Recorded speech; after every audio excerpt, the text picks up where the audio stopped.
Kota koutou katoa. Thanks very much for tuning in to Online Open Day. My name is Dr. Julie MacArthur. I'm a senior lecturer in politics and international relations here at the University of Auckland. My talk's entitled Hot Air, the Politics of Climate Policy in New Zealand.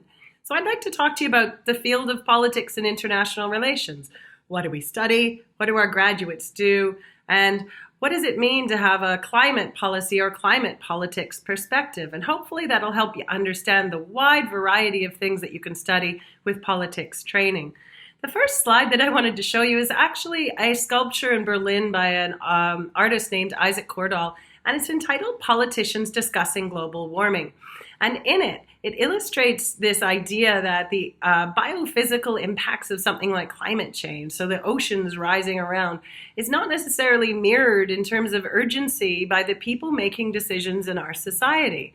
So the idea that politicians for decades now have been sometimes making policies and statements, but that hasn't necessarily been translating into really addressing with urgency the challenge of the climate crisis. And the challenge of the climate crisis is one that isn't just a matter of science and technology. It's one that has to do with economics and social justice as well.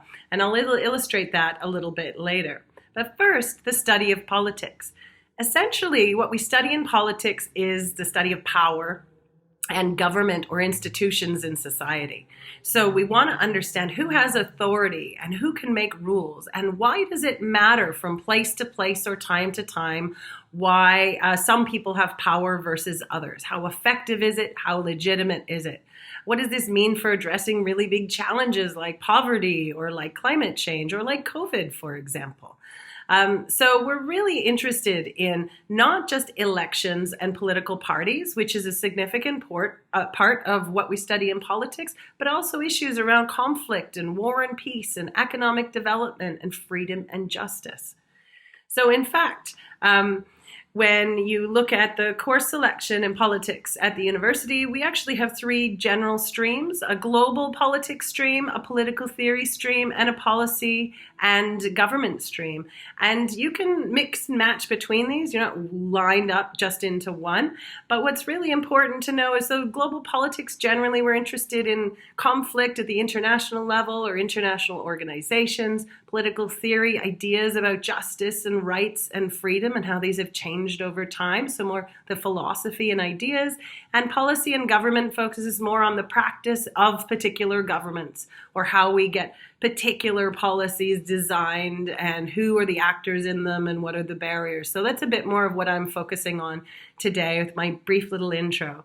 And students who study politics go into a wide range of careers, so from media and communications to non-governmental organizations, different parts of the private sector. And Helen Clark, a former Prime Minister of New Zealand, was an alumni as well, so people go into formal politics as well.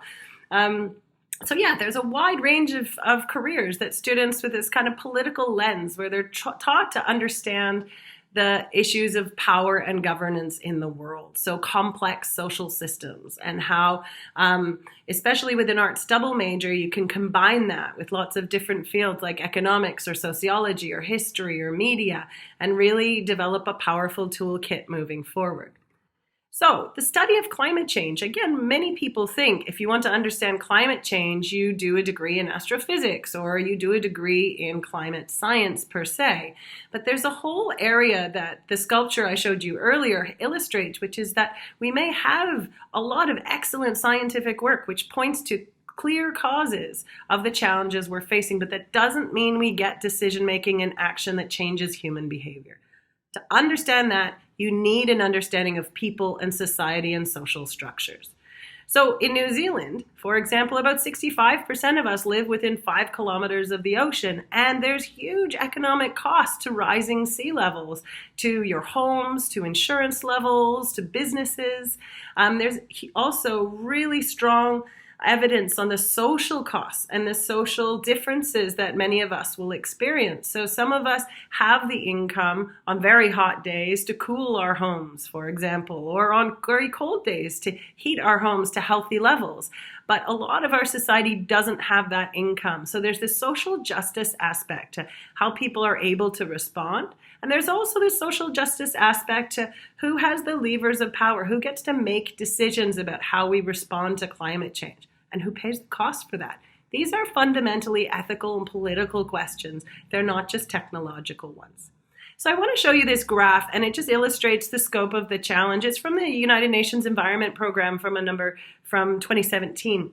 And it illustrates that if countries around the world keep on their business as usual, we're going to keep increasing our greenhouse gas emissions, which contribute to climate change, not decrease them. And the graph also illustrates a number of lines which show the kinds of decreases we would need to meet our international commitments, which are the blue and purple ones. So big decreases is what we're looking for from different countries, especially developed and wealthy countries like New Zealand. And indeed, that's not what we're finding in country promises, but more importantly, in the actual actions that result from them. So again, we need to understand why. You can't understand why without understanding the actors, who's in power, the decisions they're making, and things like that. So this is politics and policy. So I just wanted to show and illustrate how here in New Zealand, despite years of policy announcements and policy action, and some of the recent ones are too recent to have effects already, emissions have increased about 60%, 57% since 1990, but in the past decade and a half, they've been fairly flat. Now, flat at least isn't an increase, but it's certainly not a big decrease. And in order to answer why not, you need to dig a bit more into the details, and we find that areas like transport in New Zealand have doubled emissions. So that's us driving our cars and fueling them with petrol, or that's the freight sector, for example, taking goods from the port and moving them in diesel trucks all across the country. So these are behaviors, human behaviors made by human decisions that are having really big impacts on our overall emissions. The politics and policy lens would say, okay, how do we get people to change those behaviors?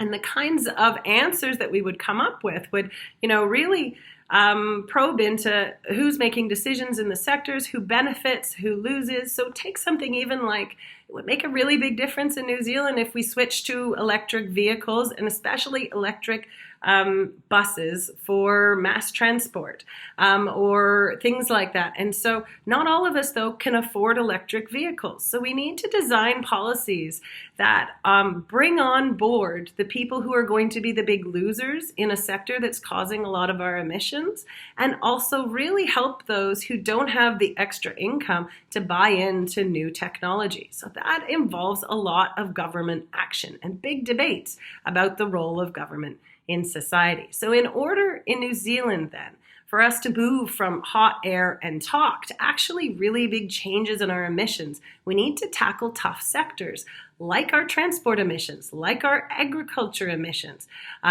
which have also increased significantly. And we need to tackle how we build our homes and retrofit the old homes that are really cold and drafty. And so the politics and policy lens asks us to look at who has the power, who has the resources, and how can we ensure that new ideas and new resources are brought to bear so we don't get stuck in that sculpture from the beginning, just a group of people, the same people usually from the past number of decades, just talking to each other as the ocean levels rise around us.